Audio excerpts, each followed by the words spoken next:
कैसे हैं आप लोग सब। मेरे सारे बच्चे ठीक हैं अपने अपने घर पे। आज हम अपना क्लास 5 का इंग्लिश स्टोरी स्टार्ट करने जा रहे हैं। इंग्लिश स्टोरी में आज हमने बहुत अच्छी और बहुत मज़े की स्टोरी पढ़नी है। तो आप लोगों को अपनी अपनी इंग्लिश स्टोरी की बुक्स निकालें और देखी होगी अपनी अपनी इंग्लिश स्टोरी की बुक जिसका नाम है अराउंड द वर्ल्ड, ठीक है, इन 80 डेज़।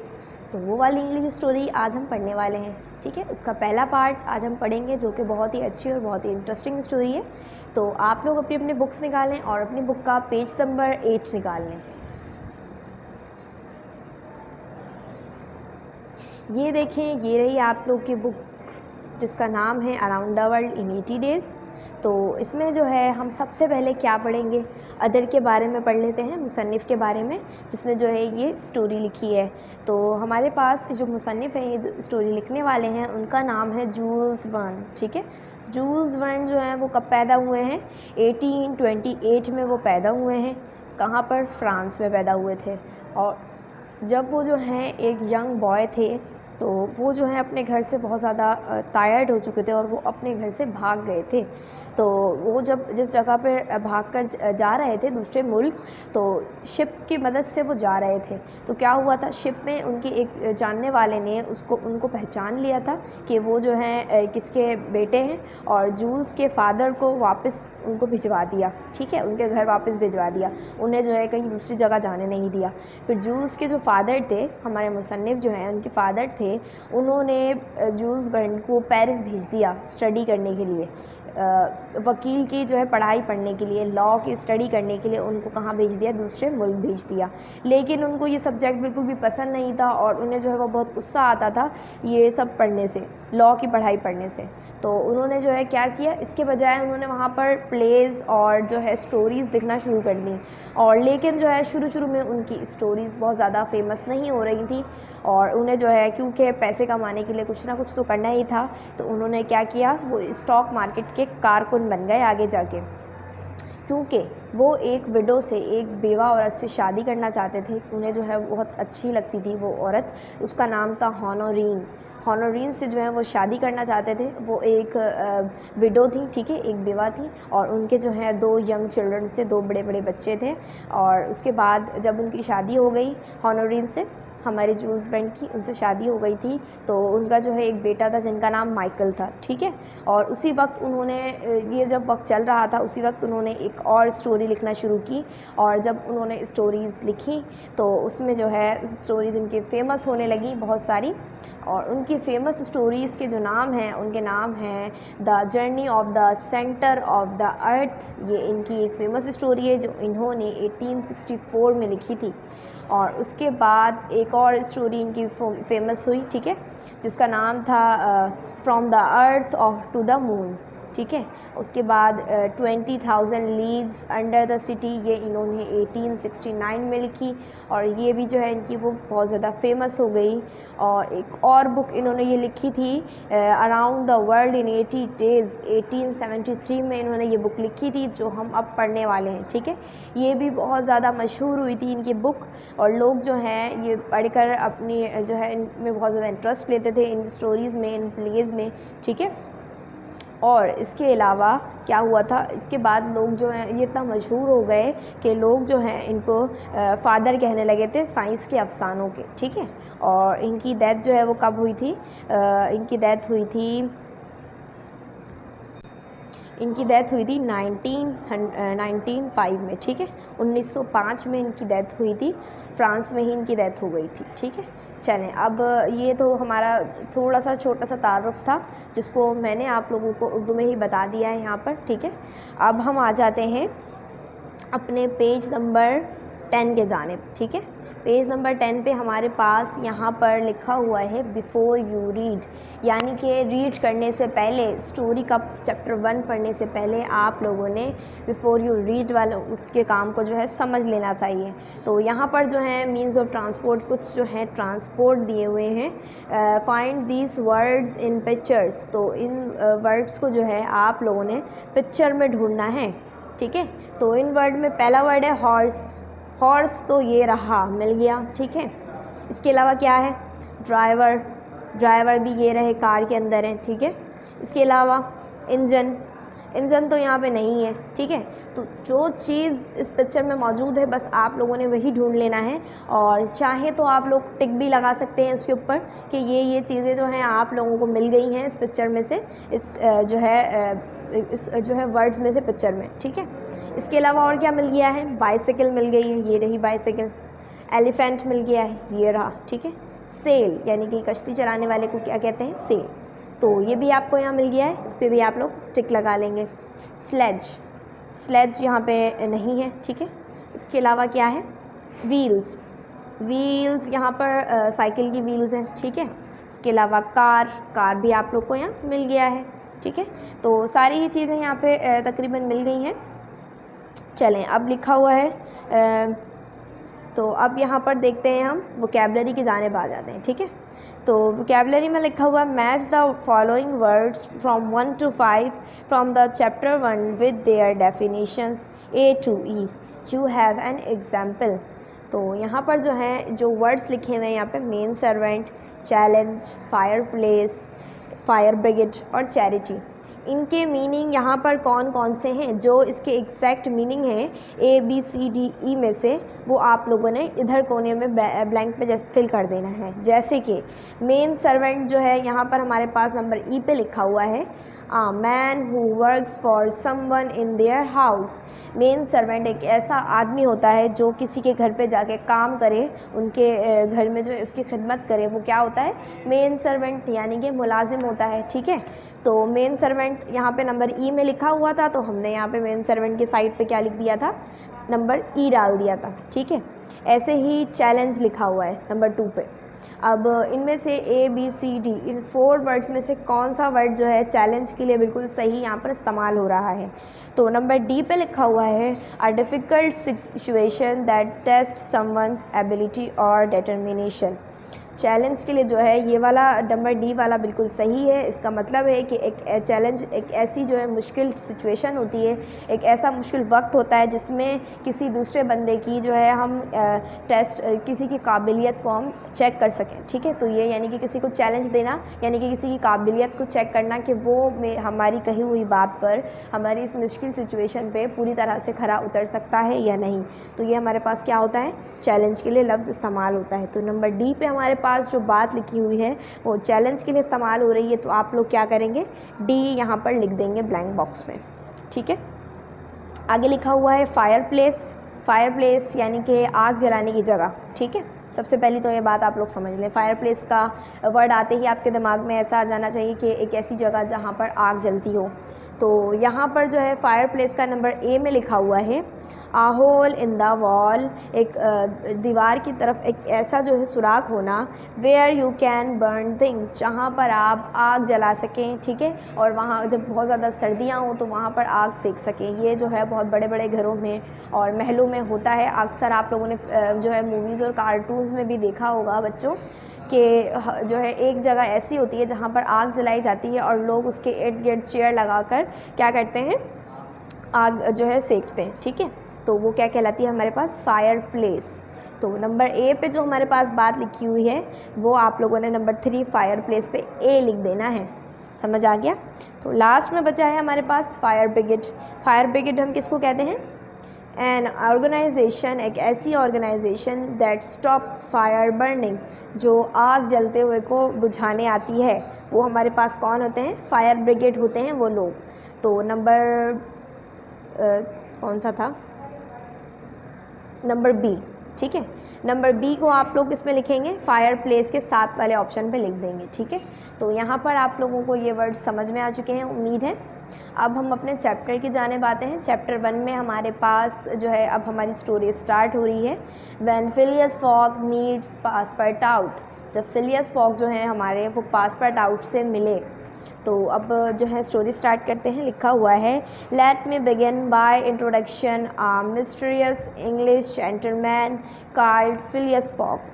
तो अब हम इंट्रोडक्शन जो है शुरू करते हैं एक बहुत ही पुरअसरार इंग्लिश जेंटलमैन से जिनका नाम है फिलियस फॉग, ठीक है।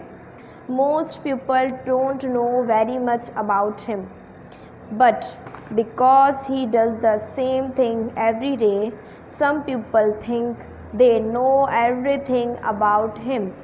बहुत सारे लोग इनके बारे में बहुत कुछ नहीं जानते, लेकिन क्योंकि ये जो हैं हर रोज़ एक ही जैसी चीज़ें करते थे, रोज़ाना की इनकी एक ही जैसी एक्टिविटी थी, और इनकी एक्टिविटीज़ में, इनकी हैबिट्स में जो है कोई भी उतार चढ़ाव नहीं आता था, और रोज़ाना का काम वो बिल्कुल वैसा ही करते हुए जा रहे थे।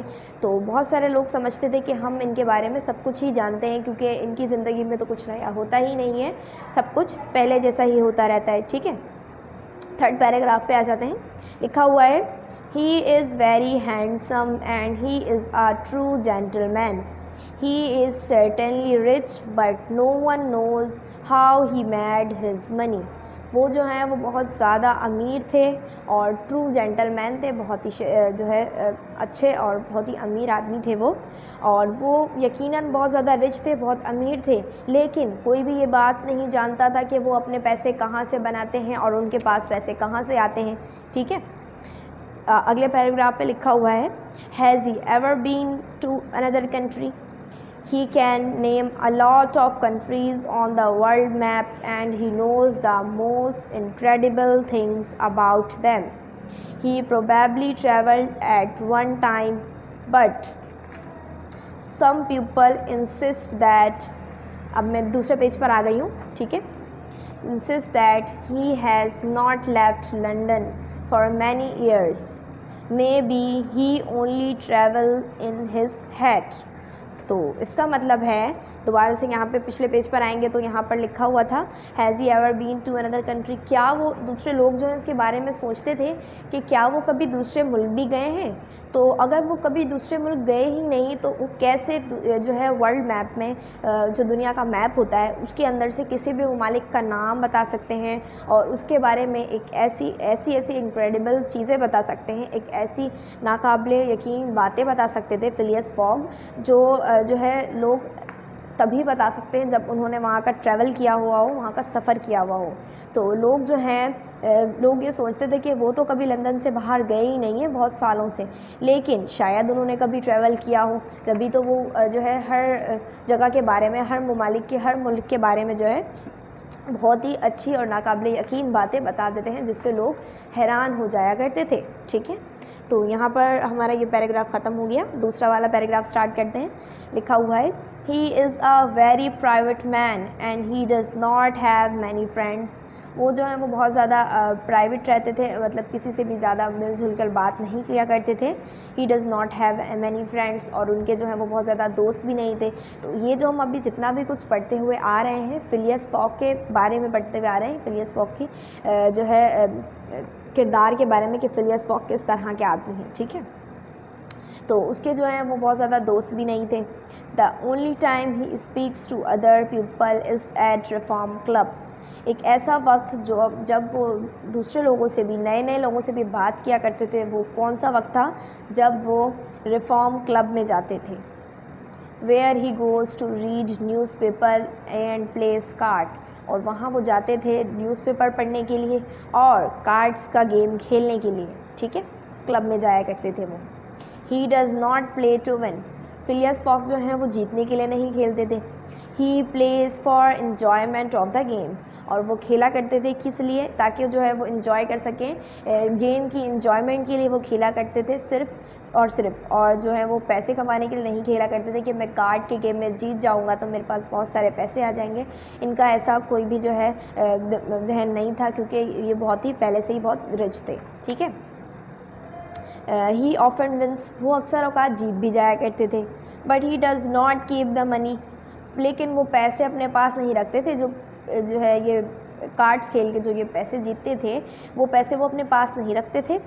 He gives it to charity, वो उसे कहाँ दे दिया करते थे, चैरिटी में दे दिया करते थे। ठीक है, तो चैरिटी के बारे में आप लोगों को पता है ना कि मैंने अभी बताया था, एक ऐसी ऑर्गेनाइजेशन, एक ऐसी एसोसिएशन जो लोगों की मदद करती है, जो है गरीब लोग होते हैं, जिनको पैसों की ज़रूरत होती है। ठीक है, पैसों की ज़रूरत होती है, तो वहाँ से जो है वहाँ पर जो है फिलियस फॉग अपने पैसे दे दिया करते थे। He likes to see his game as a challenge, और वो जो है वो बहुत पसंद करते थे अपने गेम को चैलेंज के तौर पे खेलना। ठीक है, चैलेंज का मतलब भी आप लोग समझ ही चुके हैं। A challenge does not require any physical effort, और ये चैलेंज जो है, गेम का चैलेंज ऐसा चैलेंज हुआ करता था जिसमें किसी भी जिस्मानी क़ुव्वत की मदद नहीं होती थी। सिर्फ क्या करना होता था, बैठ के जो है अपने माइंड से इस गेम को, इस चैलेंज को पूरा करना होता था। ठीक है, एक ऐसा चैलेंज वो ले लिया करते थे कार्ड गेम्स खेलते हुए। आगे अगला पैराग्राफ लिखा हुआ है, he has lunch at the reform club every day. Phileas fog reform club में ही हर रोज़ लंच किया करते थे। दोपहर का जो खाना होता है उसे लंच कहते हैं। ठीक है, तो रिफॉर्म क्लब में वो हर रोज़ लंच किया करते थे। इन द सेम रूम, उसी रूम में जहाँ वो रोज़ाना बैठते हैं रिफॉर्म क्लब में। एट द सेम टेबल, और उसी टेबल पे बैठते थे जिस टेबल पे वो रोज़ाना बैठते थे। तो जैसा कि मैंने आपको पहले भी बताया था कि उनकी जो है एक्टिविटीज़ डेली ही वैसी ही होती थी जैसी जो है वो रोज़ाना करते थे। इसीलिए बहुत अक्सर लोग समझते थे कि हम इनके बारे में सब कुछ ही जानते हैं, क्योंकि उनकी एक्टिविटी कभी चेंज ही नहीं होती थी। ठीक है, he goes home at midnight, और वो जो है वो घर बहुत देर से जाया करते थे। He lives in his house in Savile Row, a good address in central London. वो अपने घर पे जो है एक ऐसी जगह पे रहा करते थे, उनका घर एक ऐसी जगह पे बना हुआ था जो बहुत अच्छा, सेंट्रल लंदन पे बहुत अच्छा एड्रेस माना जाता था। ठीक है, no one ever goes there, और कोई भी उस जगह पर लेकिन जाया नहीं करता था, except his man servant who must loyal be on time and completely loyal to Phileas fog.